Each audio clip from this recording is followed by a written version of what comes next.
Assalamualaikum warahmatullahi wabarakatuh. Hai Sobat Hebat Matsat Surba, kembali lagi di kanal YouTube MTS Surya Buana bersama Ibu Emi. Kali ini kita akan belajar mengenai klasifikasi 5 kingdom part 2, dimana yang bagian pertama sudah kita bahas pada minggu lalu. Sekarang kita lanjut ke bagian 2. Tujuan pembelajaran kita kali ini anak-anak, yang pertama diharapkan peserta didik dapat menuliskan ciri-ciri tumbuhan biji tertutup dan tumbuhan biji terbuka. Kemudian diharapkan peserta didik dapat mengelompokkan tumbuhan dikotil dan monokotil. Selanjutnya diharapkan peserta didik dapat menjelaskan ciri-ciri makhluk hidup dalam kingdom Animalia. Yang pertama adalah dunia tumbuhan atau kingdom Plantae, di mana dunia tumbuhan itu sendiri dibedakan menjadi 3 kelompok besar. Yang pertama ada Bryophyta atau tumbuhan lumut, yang kedua adalah Pteridophyta atau tumbuhan paku, dan yang ketiga adalah Spermatophyta, tumbuhan berbiji. Nah, coba kita bahas yang pertama, yaitu tumbuhan tak berpembuluh atau istilahnya Talophyta. Contoh dari Talophyta itu sendiri adalah lumut anak-anak atau Bryophyta. Kenapa? Karena tumbuhan lumut ini memiliki ciri-ciri diantaranya. Yang pertama, tumbuhan lumut memiliki bentuk menyerupai akar atau istilahnya adalah rhizoid. Coba kita perhatikan struktur gambar lumut. Nah, di situ, di mana lumut dia memiliki bagian sporogonium untuk menghasilkan spora, kemudian ada, nah itu yang menyerupai daun ya anak-anak ya, kemudian rhizoid yang paling bawah menyerupai akar. Kemudian lumut itu sendiri dia memiliki akar, batang, dan daun yang tidak sejati. Kemudian lumut tidak mempunyai jaringan pembuluh. Di sini yang dimaksudkan bahwa lumut tidak mempunyai xilem dan phloem. Lalu lumut memiliki proses atau dia mengalami proses namanya metagenesis, pergiliran keturunan antara fase gametofit dan sporofit. Selanjutnya, macam-macam lumut. Yang pertama ada lumut hati. Nah, lumut hati contohnya adalah Marchantia polymorpha. Yang kedua ada lumut daun. Contohnya adalah Sphagnum vibriatum. Nah, contoh gambar yang ada pada slide di situ adalah contoh gambar lumut daun anak-anak. Sementara lumut hati, nah gambarnya adalah seperti ini. Contoh dari Marchantia polymorpha. Selanjutnya, metagenesis pada Bryophyta atau lumut.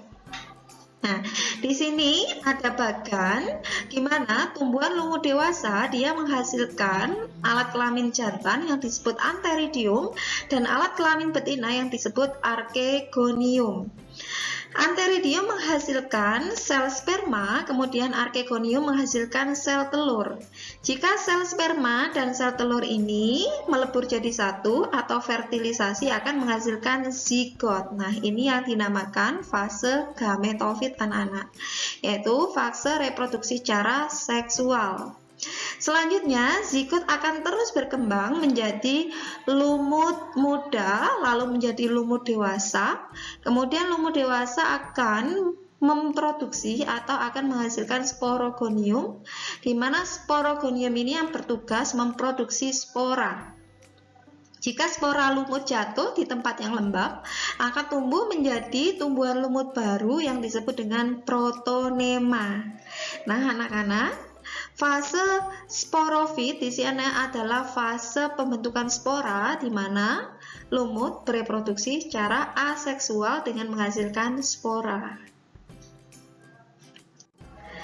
Selanjutnya, tumbuhan berpembuluh atau Tracheophyta.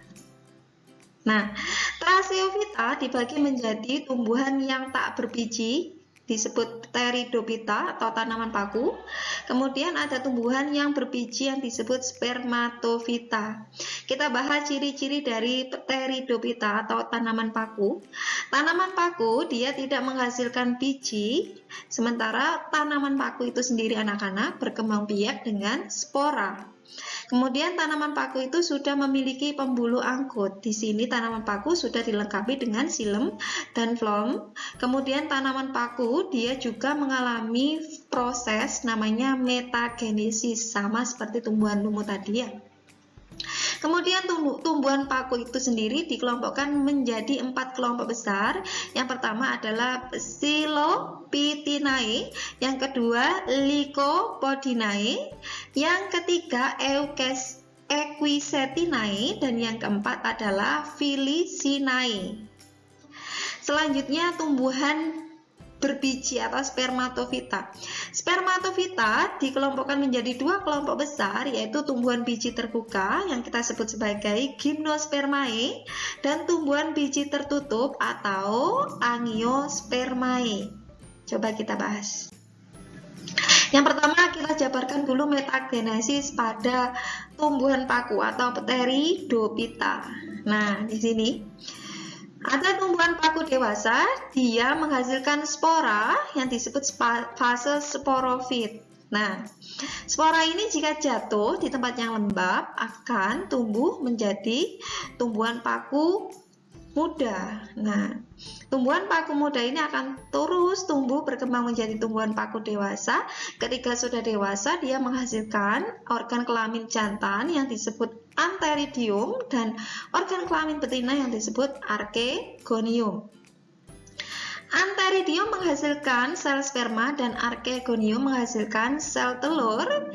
Jika sel sperma dan sel telur melebur akan membentuk zigot. Nah, zigot ini nanti akan berkembang menjadi tumbuhan paku muda yang disebut protalium. Nah, di sini jelas terjadi pergiliran keturunan antara fase sporofit yang bagian atas dengan fase gametofit yang bagian bawah. Nah, itulah yang disebut dengan metagenesis pada tumbuhan paku. Selanjutnya anak-anak yaitu Gymnospermae, tumbuhan biji terbuka. Tumbuhan biji terbuka memiliki ciri-ciri, diantaranya yang pertama tidak memiliki bunga yang sesungguhnya. Nah, contoh dari bunga pada Gymnospermae seperti itu anak-anak. Kemudian biji tidak terbungkus oleh daun buah. Nah, seperti biji pada tanaman pinus itu. Dan pada Gymnospermae terdapat strobilus jantan dan strobilus betina. Nah, ini adalah contoh gambar strobilus jantan dan betina. Selanjutnya, Gymnospermae itu sendiri dia dibagi menjadi 4 kelompok besar. Yang pertama adalah kelompok Sciadinae. Contohnya dari Sciadinae yaitu adalah tanaman pakis haji. Nah, yang di pojok atas kanan ini pakis haji anak-anak. Yang kedua adalah kelompok Coniferae. Coniferae contohnya adalah pinus, tanaman pinus. Kemudian yang ketiga adalah kelompok Gnetinae. Contohnya adalah tanaman melinjo. Dan yang keempat adalah kelompok Gingkionae. Contohnya adalah tanaman ginkgo biloba. Nah, ini yang pojok bawah. Selanjutnya kita masuk ke dalam Angiospermae, tumbuhan biji tertutup. Tumbuhan biji tertutup memiliki ciri-ciri. Yang pertama, dia memiliki bunga sejati sebagai alat reproduksi. Kemudian, bakal bijinya sudah diselubungi oleh bakal buah. Kemudian, Angiospermae itu sendiri, dia bunganya ada yang lengkap dan tidak lengkap. Contoh bunga pada Angiospermae yang lengkap anak-anak, di sini gambarnya. Bunga lengkap terdiri dari tangkai bunga, kelopak bunga, mahkota bunga, ada putik dan benang sari. Nah, sementara contoh gambar berikutnya itu adalah contoh gambar biji yang sudah diselubungi oleh daging buah. Nah, itu adalah berarti tanaman tersebut termasuk contoh tanaman atau tumbuhan Angiospermae, tumbuhan biji tertutup. Next. Pada Angiospermae dikelompokkan menjadi 2 kelompok lagi. Yang pertama ada tanaman monokotil, yang kedua ada tanaman dikotil. Apa perbedaan antara keduanya? Nah, di sini ada penjabarannya. Di mana tanaman dikotil dan monokotil dibedakan berdasarkan bentuk-bentuk, mulai dari bentuk daun, kemudian susunan dari berkas pengangkut, jumlah mahkota, bunga, dan akar. Nah, pada tanaman dikotil anak-anak di sini bentuk pertulangan daunnya yaitu menyirip dan menjari. Sementara pada tanaman monokotil bentuk pertulangan daunnya itu adalah sejajar atau melengkung. Sementara jika dilihat dari struktur susunan berkas pengangkut, jika pada tanaman dikotil berkas pengangkutnya itu susunannya melingkar. Kemudian batangnya mempunyai kambium. Sementara pada tanaman monokotil, dia susunan berkas pengangkutnya itu letaknya menyebar anak-anak dan tidak mempunyai kambium. Nah, jika diteliti dari jumlah mahkota bunga, pada tanaman dikotil dia mempunyai jumlah mahkota bunga kelipatan 2, 4, atau 5. Sementara pada tanaman monokotil mempunyai mahkota bunga kelipatan 3. Selanjutnya jika dilihat dari bentuk akar, pada tanaman dikotil bentuk akarnya yaitu akar tunggang, sementara pada tanaman monokotil bentuk akarnya akar serabut. Seperti itu. Selanjutnya masuk ke dalam dunia hewan atau kingdom Animalia. Nah, kingdom Animalia dibagi menjadi dua kelompok besar. Yang pertama ada vertebrata, hewan yang bertulang belakang, dan yang kedua yaitu invertebrata, hewan yang tidak bertulang belakang. Kita bahas yang pertama vertebrata. Vertebrata dibagi menjadi 5 kelompok besar. Yang pertama adalah Pisces atau ikan. Yang kedua yaitu amfibi, yaitu hewan yang hidup di dua alam, contohnya katak. Yang ketiga adalah reptil, yaitu hewan melata, contohnya adalah kadal. Kemudian yang keempat adalah aves. Aves ini adalah masuk jenis burung atau unggas.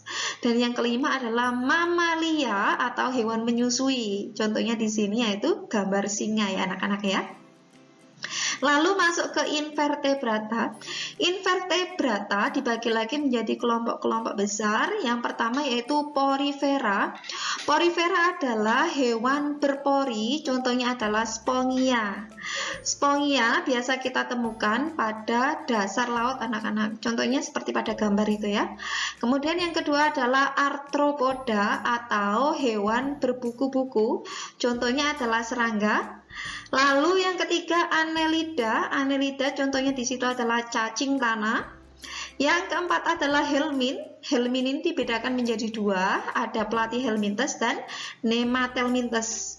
Jika platyhelminthes contohnya adalah planaria atau cacing pipih. Kalau nematelminthes contohnya adalah cacing perut. Nah, seperti itu. Kemudian kelompok berikutnya yaitu Echinodermata, hewan berduri. Contohnya adalah bintang laut. Kemudian ada Mollusca, yaitu hewan lunak. Contohnya bekicot. Dan yang terakhir ada hewan berongga atau istilahnya Cnidarian. Contohnya adalah Hydra. Oke, begitu. Demikian penjelasan dari Ibu untuk materi klasifikasi 5 kingdom kali ini. Terima kasih sudah menyimak penjelasan dari Ibu. Sampai jumpa pada materi-materi berikutnya. Tetap semangat, bahagia, dan produktif aman COVID. Wassalamualaikum warahmatullahi wabarakatuh.